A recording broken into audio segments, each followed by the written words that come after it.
பொதுவாக நிக்நேம் வச்சு கூப்பிட்றது ஒரு பண்ணியான விஷயம் நடக்குது. ரொம்ப வெட்டிக்கான விஷயம் நடக்கிறது. ஸ்கூல் லைஃப்லையும் சரி, காலேஜ் லைஃப்லையும் சரி, பயங்கரமாக நிக்நேம் வச்சு கொடுப்பாங்க. நிக்நேம் நம்மளே வச்சுருவோம் அவங்க பண்ணியான விஷயத்தை செஞ்சனால. ஸோ ஸ்கூல் லைஃப்பில் பார்த்தீங்கன்னா, அந்த பேரண்ட்ஸ் நேம் வச்சு கூப்பிட்றது, முருகாஸ் மகனே அந்த மாதிரி வச்சு கூப்பிட்றது இன்னும் ஃபன்னியாக இருக்கும். ஸோ காலேஜ் லைஃப்பில் பார்த்தீங்கன்னா, அவங்க அவங்க செஞ்ச விஷயங்கள் கிளாஸில் ஏதாவது அட்ராசிட்டி பண்ணிவிட்டு செஞ்ச விஷயங்கள் பார்த்து அதுக்கு நிக்நேம் வச்சுருப்போம். ஸோ இதே மாதிரி தான் கடையோட ஷாப்பில் நிக்நேம் வைக்கிறது. மளிகை அண்ணாச்சிரா அந்த மாதிரி இந்த ஷாப்பில் அந்த கடைக்கு நம்ம பேர் தெரிஞ்சிருக்காது. ஆக்சுவலி சின்ன வயசில் நமக்கு கடைக்கு சும்மா ரெகுலராக அந்த கடைக்கு போய்ட்டுருப்போம். அந்த கடையோட பேர் கிடையாது. ஸோ கடைக்கு நம்ம நிக்நேம் வச்சுருப்போம். ஸோ அந்த நிக்நேம் அப்படியே பழகியிருக்கும். அந்த மாதிரி ஃபனியான நிக்நேம்ஸ் எனக்கு ஞாபகத்துக்கு வருது. நான் சின்ன வயசில் வச்ச அந்த கடை பேர் எனக்கு தெரியாது. தெருமுக்கில் இருக்கிற கடை தானே அந்த மாதிரி நிக்நேம் வச்சு கூப்பிட்றது விஷயம் நிறையா நடந்திருக்கு. இதில் மெயினான இன்சிடென்ட்டு நிறையா இருக்குது. நான் ஒன்று நான் சொல்கிறேன். ஆஃப்டர் தட் ஒரே ஸ்கூலில் ஒரே கிளாஸில் படிக்கிறோம். அவன் என் ஃப்ரெண்டு தான். இதுக்கு முன்னாடி நான் இருந்த விஷயத்து ஒரு வாடகை வீட்டில் இருந்தேன். ரெகுலராக அந்த கடைக்கு போய் ஏதாவது வாங்கி திங்கிறது அந்த மாதிரி இருக்கும். அது எப்படி பார்த்திங்கன்னா, மந்த் எண்ட்லாம் அந்த அவன் இது வரைக்கும் வாங்கின பொருட்கள் மந்த் எண்டு காசு கொடுக்கணும். அது வரைக்கும் இந்த சிட்டையிலேயே நோட் பண்ண சொல்லுவாங்களே, அந்த மாதிரி விஷயம் நடந்துருக்கும்.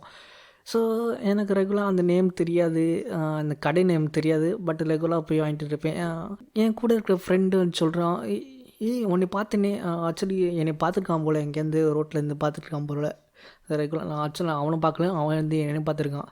உன்னை ஆட்டுக்குட்டி கடையில் பார்த்தேனே அப்படிங்கிறான். எனக்கு ஒரே சாக்கி, என்ன ஆட்டுக்குட்டி கடையா அந்த மாதிரி என்னடா சொல்கிற, ஆட்டுக்குட்டி கடையா எனக்கு புரியல அப்படி கேட்க போகிறது. ஆமாண்டா, அந்த கடையில் 2 ஆடு இருக்குது, 2 ஆட்டு கட்டி போட்டிருக்காங்கன்னு அப்படி கேட்க போதும் ஆமான்னு சொன்னேன். அதான் ஆட்டுக்குட்டி கடைன்னா எனக்கு இன்னும் ஒரு ஃபனியாக விஷயம் நடந்தது.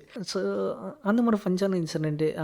ஆமாம், அது ஆஃப்டர் தட் நம்ம மளிகை அண்ணாச்சின்னு சொல்கிற விஷயம், அதே செட்டியாள் கடைன்னு சொல்கிற விஷயம். ஸோ இந்த கடைக்கு பேர் வைக்கிறது வித்தியாசமான விஷயம். எனக்கு சின்ன வயசில் இருக்க போது ஆக்சுவலி ஒரு வீட்டில் உள்ளது கடைக்கு வச்சுருப்பாங்க.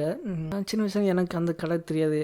நிக்நேம் அங்கே சுற்றி இருக்க பீப்புள் தான் நிக்நேம் கொடுப்பாங்க, செட்டியா கடைன்னுட்டு.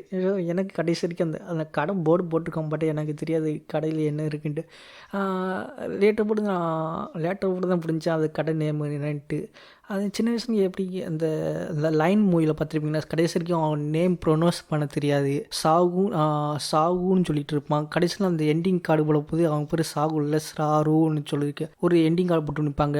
சின்ன வயசில் அவன் மிஸ் ப்ரொனவுன்சியேஷன் பண்ணனால அவன் டோட்டலாக அவன் நேமே வேர்ட்ஸை மாறி இருக்கும்.